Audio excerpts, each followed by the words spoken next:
L'arrivée des ENT en France depuis 2004 est, on peut le dire, un petit peu chaotique. En tout cas, elle amène à observer un certain nombre de choses qui sont un petit peu inquiétantes, à commencer par d'abord je dirais, l'éparpillement de l'offre, éparpillement horizontal, c'est-à-dire éparpillement entre les différents fournisseurs, éparpillement vertical entre les différents niveaux d'enseignement, avec des cohérences, mais aussi avec un certain nombre d'incohérences qui ne sont pas sans poser des questions aux enseignants qui œuvrent sur plusieurs niveaux, mais aussi qui ne sont pas sans poser certaines questions sur les logiques sous-jacentes au développement des ENT en ce moment.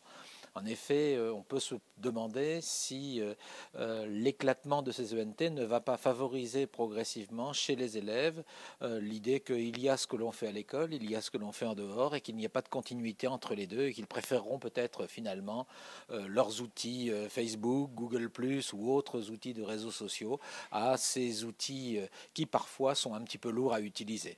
Voilà.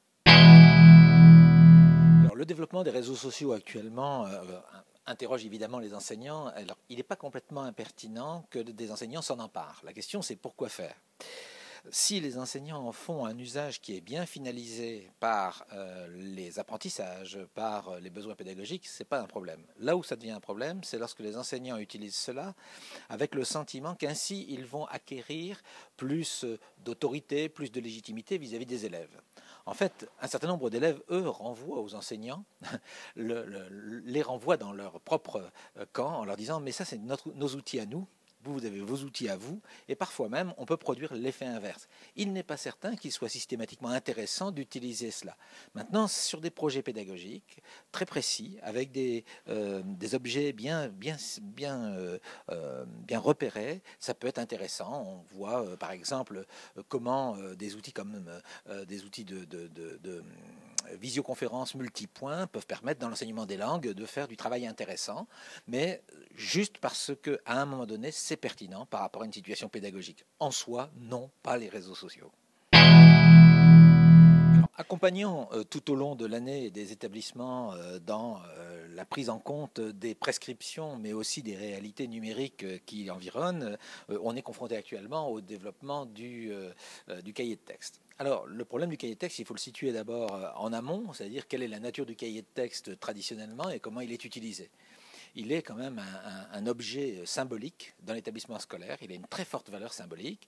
Et à ce titre-là, les enseignants l'utilisent plus ou moins bien. Et lorsque l'on se promène à la fin de l'année dans un établissement scolaire et qu'on regarde les cahiers de texte papier, on voit qu'effectivement, la valeur symbolique peut s'épuiser au cours de l'année. Avec la prescription, l'arrivée prescriptive du cahier de texte numérique, il y a d'abord une nouvelle façon d'envisager l'usage du cahier de texte qui est beaucoup plus prescriptive et pour les enseignants, et pour les élèves, et pour l'institution, qui, par le chef d'établissement et l'inspecteur, vont se retrouver encore plus impliqués, et aussi pour les parents qui désormais entrent dans le jeu.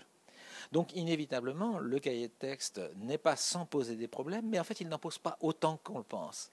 Quand j'observe des enseignants qui utilisent le cahier de texte ou qui ont fabriqué leurs propres outils, parce qu'ils ne sont pas toujours passés par le cahier de texte institutionnel proposé, qui ont fabriqué leurs outils, en fait, ils s'aperçoivent que tout se passe bien, que tout. Alors il y a toujours ce pourcentage de parents qui sont extrêmement inquisiteurs, mais que globalement, pour 90% des parents, ça se passe plutôt bien. Ça veut dire quoi? Ça veut dire que finalement, le vrai problème du cahier de texte, ça devient un problème avant tout d'identité professionnelle des enseignants et donc de façon pour eux-mêmes de gérer leur carrière. Alors nous, ce qu'on essaye de leur dire lorsqu'ils abordent le cahier de texte numérique, c'est de ne pas s'embêter avec ces histoires d'obligation et de surveillance, mais plutôt de penser la continuité pédagogique, continuité entre ce que je fais en classe, qui peut se faire après, aussi bien pour eux que pour leurs élèves. Et puis éventuellement pour les parents. Mais les parents, je dirais, c'est presque la cerise sur le gâteau.